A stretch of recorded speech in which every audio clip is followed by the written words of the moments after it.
Welcome back. You're watching Inside Politics here on KTN News if you're just joining us. Senators resolved to hear the impeachment motion against Nairobi Governor Mike Sonko through the plenary. The Senate will sit on the 17th and 18th of this month to determine the fate of Sonko, who was impeached by the Nairobi County Assembly. KTN News political reporter Mombasa Road tells the story of the intrigues preceding this technicality and explains why a stormy Senate sitting looms when the matter comes up for debate next week. Impeached by 88 of all the 122 members of the Nairobi City County Assembly, City Governor Mike Mbuvi Sonko's next line of defense was the Senate. And on Wednesday afternoon, Senate Speaker Kenneth Lusaka reread the charges facing the besieged governor. The governor has abused his office by violating Article 75 of the Constitution as read together with Section 2 and 13 of the Leadership and Integrity Act 2012 on the conduct of state officers, where the governor has persistently intimidated, harassed, molested officers of the county executive, including blackmailing his county executive committee members and chief officers. Procedurally, the Senate can try an impeached governor either before an 11-member select committee or in a full plenary made up of all the 67 senators. In Sonko's case, the House Business Committee here on Tuesday approved an 11-member list comprising 6 from the majority and 5 from the minority side. What's your point of order? But the House was in for a rude shock when Senate Majority Leader Samuel Pogishu, who was to table the 11-member list, withdrew it in the last minute. The Majority Leader, having withdrawn or otherwise abandoned the notice of motion, and therefore the motion, the route of committee is therefore abandoned, and that now, order members, and that now means that the Senate will investigate this matter in plenary. Pogishu's surprise move, insiders say, could have been a preemptive tactical retreat to forestall what was to be a charged afternoon sitting from Sonko's allies in the Senate, who were ganging up to shoot down the committee route. Senate Business Committee agreed on provisional dates for this investigation in the event that the matter was to be investigated in plenary. I therefore wish to inform you that I will be gazetting Thursday 17th December 2020 and Friday 18th December 2020 as the dates on which the Senate shall undertake the investigations of this matter in plenary. Sonko follows the route of former Kiambu Governor Ferdinand Waititu, who was also tried at plenary. Sonko is therefore expected to defend himself either in person or through a lawyer. Should 24 of the 47 county delegations uphold any of Sonko's impeachment grounds, then the flamboyant governor will follow in Waititu's footsteps. Only that in Sonko's case, Nairobi Speaker Benson Mutura would take up the city governorship for 60 days pending a by-election, as Sonko has been without a deputy since Polycarp Gather's resignation in 2018. Muremi Mwangi, KTN News. So Nairobians will be knowing where the fate of their impeached governor stands this coming week as the investigation of that impeachment begins in plenary as directed by the Speaker of the Senate, Kenneth Lusaka. Let me begin with you, Roslyn. Talk to us about that technicality. The House Business Committee had agreed on the 11-member committee, 6 from the majority, 5 from the minority, but the Leader of Majority, West Pokot Senator Samuel Pogishu, withdrew it in the last minute. Explain to us. Ben, if you look at the impeachment motions that have taken place in the Senate from 2013, all the impeachment motions have had a proposal from the House Business Committee to establish a select committee as provided for in the Standing Order 75 and also as provided for in the County Governments Act Section 33. Now, in this case of Governor Sonko, there was a select committee proposed. And Murimi Mwangi has rightfully put it that there was a proposal to have 6 Jubilee senators and 5 NASA senators sit in this committee. And if you look at the happenings of that day, you could see that there was a precedent that that was set on that day, because for the first time, we did not see the order paper of that day that had the proposed names. The names were actually in an order paper that was only circulated to a number of members. And later on, when the order was called out by the clerk of the Senate, then the majority leader decided to skip it. So this is the first time that we saw the majority leader request the House to skip the motion, and instead the Speaker was now forced to rule that the other option that is provided for in the standing orders in the County Government Act is to go the plenary way. So that is what the Nairobi senator will face, and this is not the first time that the senator has decided cases on plenary. We had the late Nyeri Governor, Nderitu Gachagua, tried on the floor of the House. We had the Kiambu governor's case decided on the floor of the House. But all the other governors that their cases have been decided in the select committee have actually not, the impeachments have not been upheld. And some of these governors include Murang'a Governor Mwangi wa Iria. We have Kericho Governor Paul Chepkwony.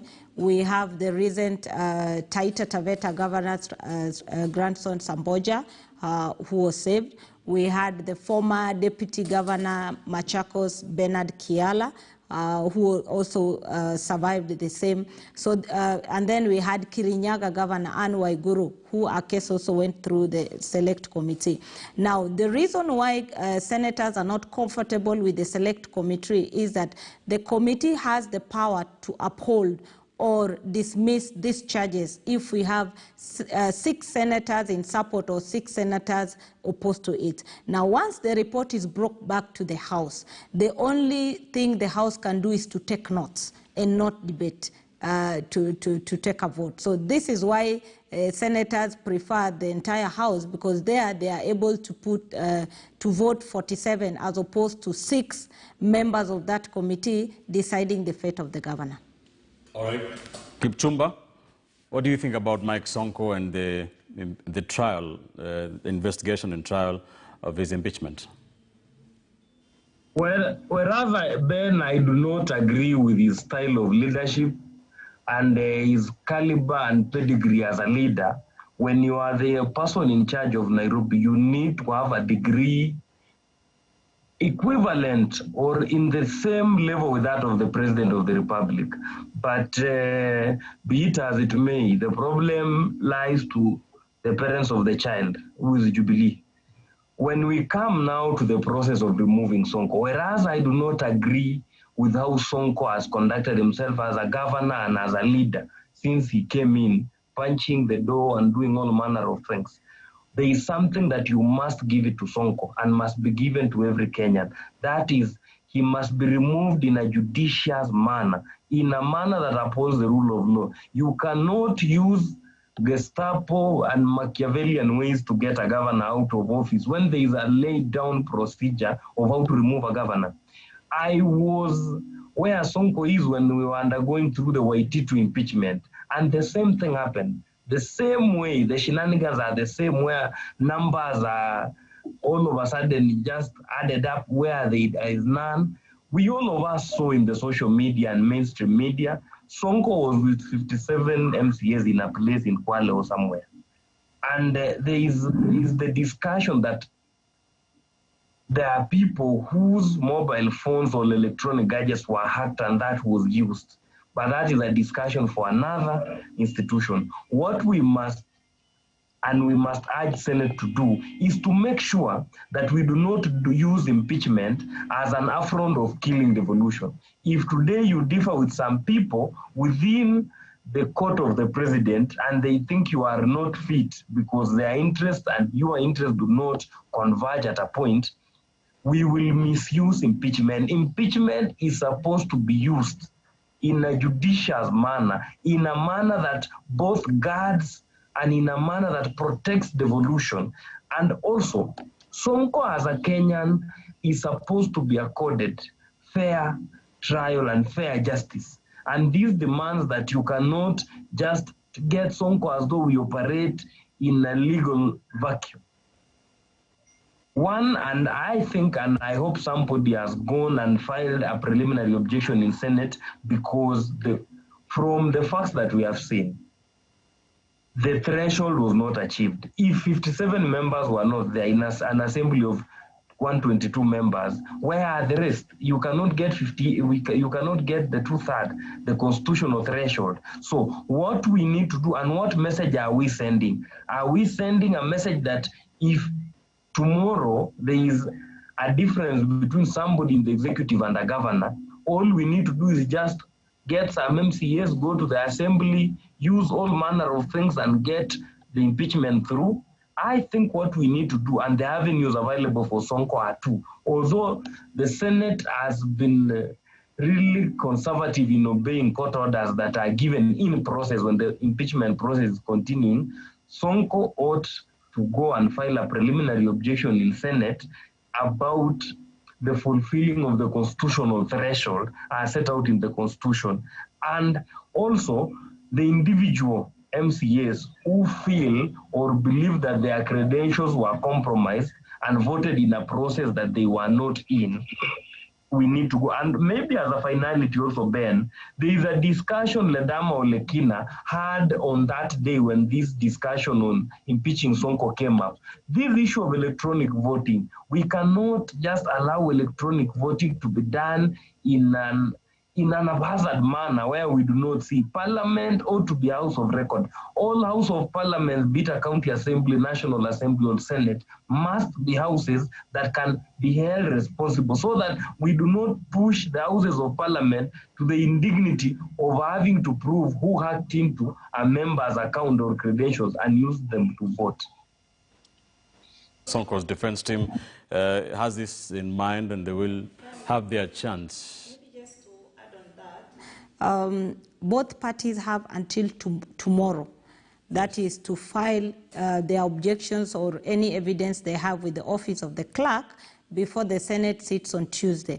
But if you followed the direction of the Speaker on Tuesday, the Speaker actually said that the House is not seized of the process that happened at the Assembly, and the parties will have to address that when they will be filing their counter responses. The other thing that the Speaker ruled on is that for the first time the Senate is going to have a hybrid sitting, where members who are not going to be physically in the plenary will actually be able to log from wherever they are. But that is not minus the powers and privileges,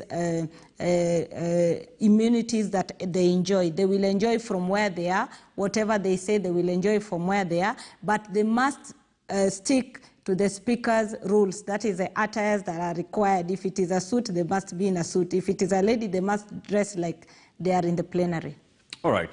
Mark Bichacha, do you believe that the impeached Nairobi governor has been accorded a fair and just process in this impeachment proceedings, or do you think he has been accorded an unscrupulous and Machiavellian kind of political purge?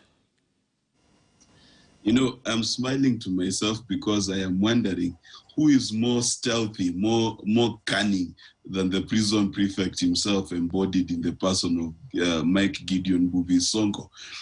Come on, as in, let us look at the facts as they are. Number one, we know very well in this country that when impeachments are being done, and we even have videos of MCAs showing off US dollars that they received and insulting certain bloggers. So we know, number one, that and if we're going to discuss innuendo, let me not say we know for the sake of the show, let me say it is implied, it is said. So this is not a statement of fact, that the MCA received hundreds of US dollars to ensure that Sonko is not impeached. And therefore, if those tricks are to be believed, then you must understand and be willing to accept that it is not beyond Sonko to also claim that gadgets were hacked. Now, I happen to have a bit of information and knowledge about computer systems, and I will tell you it is quite difficult to hack into the accounts of nearly 80-something members of a county assembly and at the same time cause them to vote in the same way. That is quite a Herculean feat unless we shut down our entire military and civil intelligence to ensure that happens. And I doubt whether Sonko is that important. Secondly, is it the first time, and probably Kipchumba will tell us, where politicians have received monies to do A and have done B? Because based on rumors I have heard, Ferdinand Waititu had spent a lot of resources to ensure that MCAs do not impeach him. And we know for a fact these MCAs that are coming out today to say that they were hacked and whatever are simply trying to protect their backs just in case Sonko returns to haunt them. So the truth of the matter is, it is lost to no one that Sonko is one of the most incompetent, and that I can say without fear or favor, and suspectedly corrupt politicians there is. If you take a quick look at the cases that he faces in court today, you will see the tale of a man who is obsessed with making sure that he gets kickbacks from every supplier. Now, I cannot possibly sit here in good conscience and imagine that the people who have done a good job via Nairobi are being illegal. Mark, I have to interject here and say that all those things, all those adjectives are your own opinion, not the opinion of inside politics. But be that as it may, does those things, which are still in court, some of them, mean that he has to be kicked out at all costs? What he is accused of in court is a matter of public record. And I've said what he is accused of. I've not said what he has done. The day he's convicted, I will say what he has done. Right. But what he is accused of in court, just the same way we are accusing people of hacking systems, we should also balance the narrative and say what is on the other side. So what is on the other side is Sonko is accused of wanting to seek rent seeking from people who supply county government. And therefore, based on the prima facie evidence before us, right, we must then act in what is in the best interest of the people of Nairobi. And my question is, of what benefit really is the governorship of Gideon Mbuvi Sonko to the people of Nairobi, other than continued drama and insults and theatrics on Facebook, where he wanes from being a pastor today to being an insulter-in-chief the next day? We need to also to be serious. I know we've got politics to do, but we also need to be honest to our people. And I cannot sit on a show where my children watch and they see me defending someone who has grossly misrepresented the city of Nairobi and is an embarrassment to the term leadership. Let us be honest as well. All right. Dismas Makua, do you believe Sonko has gotten a fair process, and is his goose cooked? What is your crystal ball telling you? Ben, when you look at the Senate Speaker, Ken Lusaka, and the way he has presided over other matters, one is convinced that the Speaker is going to be free, fair, and he will give all parties the opportunities they need to demonstrate their cases. So there's no doubt in my mind that the Nairobi Governor, Mike Mbuvi Sonko, will be given sufficient time to present his statements and on the same note proactively defend them. And the people who have accused him of illegalities and irregularities will also be given an equal chance to present their issues. But now beyond Sonko, we come back to the elephant in the room, that we have a leadership crisis. So we have a leadership crisis at the national level, and you have a leadership crisis at the county level. And where does this stop? It goes back to the political parties and their role in nominating candidates. Because you recall, as we approached the election, Jubilee told us that we're giving you Mike Mbuvi Sonko is going to be your governor for Nairobi. Is going to be almost ceremonial, and Paul Kapigade is going to do his work. So essentially, the political party called Jubilee gave us a bad check. They gave us a horrible promissory note, which has been returned, and we have been told that there are no funds, that it's a fraud. And in my view, moving forward, political parties must be very deliberate on who they nominate to run on their tickets, so that we don't have this kind of a situation. And you see, you don't need to have any understanding of legal issues like Kipchumba does to understand that Sonko has assaulted the Constitution. The issues as read by the Senate Speaker are very, very heavy. Without the benefit of any knowledge, you know that Governor Mbuvi Sonko has assaulted the Constitution. He treats it with reckless abandon. He has assaulted Article 10, Chapter 6. You know, everything around leadership is assaulted it. And also he has blackmailed people.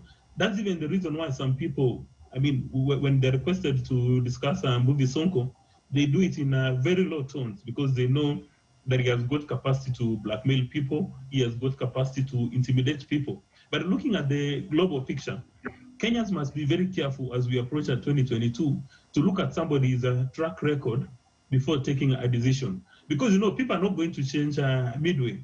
If somebody has got a track record of scoring an A in impunity, mediocrity, and corruption, there's no guarantee that if you now remove him from, say, the National Assembly or the Senate and you take him to the governor's mansion, is going to change. So at some stage, Nairobians should really blame themselves because they were given a set of candidates and they decided to choose one whose track record that socialized with, they knew very well, but still went ahead and made that decision. So in my view, the person who takes responsibility for this is Jubilee and also the Nairobi voter himself or herself because they had the track record, they knew what was happening. There's no way you're going to follow your political party blindly. You remember you were told something around Kumira or a 6-piece suit, and you vote blindly and then you expect miracles. So the Nairobi voter has got responsibility. But more importantly, we must applaud the leadership of the Senate by insisting that it's going to be plenary because this is a matter of national interest and all Kenyans will have the opportunity to follow the proceedings. Because again, we've been told there are allegations that when you have this kind of matters at the National Assembly or the Senate, majority of MPs or senators will go to the bathrooms first before proceeding to the committee rooms or plenaries. And we understand that in the bathrooms, the khaki envelopes are changing, from one pocket to another. So in the event that some of these people are compromised, Kenyans will be able to see them in plenary and will be able to see the decisions they've taken. Now, if Governor Sonko is facing what Kipchumba called Machiavellian politics, the Kenyans will follow the proceedings and they'll form a decision on their own. So I'm hoping that the people who are accusing Governor Sonko will come in a very simple but elaborate manner, present their charges so that Kenyans can understand. So that if the senators vote in any other way, we'll be able to establish whether or not they have been compromised, whether they're beneficiaries of those so-called khaki envelopes. We wanted to interject and say something. Ben, what I wanted to help Bichachi on something.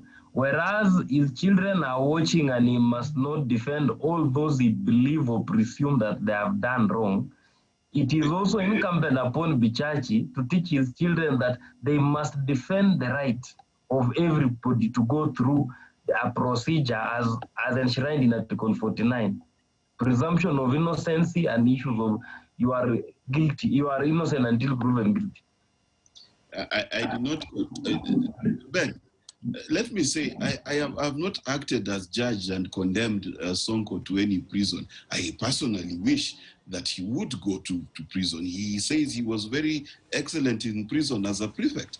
But I am simply saying, and I do it without any fear or favor, that Sonko has failed in even how to present himself as a governor. I am also saying that impeachment is a quasi-judicial process. If he failed to convince his MCAs not to impeach him, and he fails to convince senators not to impeach him, he may not be committed to jail, but he'll be very free to walk very far away from the governor's office, which is something we highly welcome. So let us underscore, no one here has judged Sonko. I have only spoken of his behavior. I am not with him when he writes those abusive messages on Facebook. All right. And I'm not I'm simply saying that that's what he writes. Thank you. If saying that, judging him, that's his own shame. All right, Rosalie, very quickly, drawing parallels with what happened with the former Kiambu governor, Ferdinand Waititu, what is likely to happen this coming week? The Senate is going to sit for 2 days, that is Wednesday and Thursday. And during that time, the lawyers and the representatives of various parties will actually argue their case. The county assembly will present the charges. The governor will be given an opportunity to respond to the charges, and there will be cross-examination between the two parties. Then there will be the final opportunity for the governor to have the closing remarks based on the evidence that will be brought. Now, I've heard my colleagues talking about the charges, that they're very strong charges. But remember, this is not the first impeachment that we've had. We've had so many of those strong charges. But the bottom line is, how well are those charges being able to be substantiated? Because the Senate has always argued that this is a house of record, and the threshold for removing anybody in office must be very high. Now, if you go with the case of Kiambu, former Kiambu governor, remember he had so many charges, including the cases that were ongoing in court, but they were able to only substantiate one, and that was the issue of the land that was taken from a widower, and that the ombudsman actually found that there was a case and ordered him to return. Based on that, that is what nailed his fate. So we are going to wait for this week to hear what will nail Sonko's fate in the Senate. All right. Francis says here on Twitter, creating 5 executive positions and official opposition leader doesn't forestall fights after every election. People fight because the loser refuses to concede defeat. When Uhuru lost in 2002 and accepted, there were no fights. James Bond on Twitter says, well, what devolution? Yet all top positions belong to the 2 tribes. Job opportunities, tenders, and opportunity to loot is a no-go for others. Inclusivity is a way all else can wait. Tuache uchoyo. And there's let's look at one here from Julius Baswetu, who says, Sonko's goose is cooked and eaten when the deep state realized a Senate Select Committee which could hear Sonko's impeachment was Sonko-friendly. The game was changed so that he's fried in the plenary. On Friday, Sonko's impeachment will be sealed. Keep your opinions, your text and tweets coming. You can use the hashtag on Twitter, Inside Politics. Let's take another quick commercial break here on the program. When we come back, we shall be waiting to hear from you. You can call us in studio with your views, questions and comments. Your call is up next. Tell us what you think about the state of the Republic. Yesterday, Kenya celebrated, marking 57th Jamhuri Day. What did you take from the president's speech? And also, what's your take on the Sonko impeachment? Stay with us.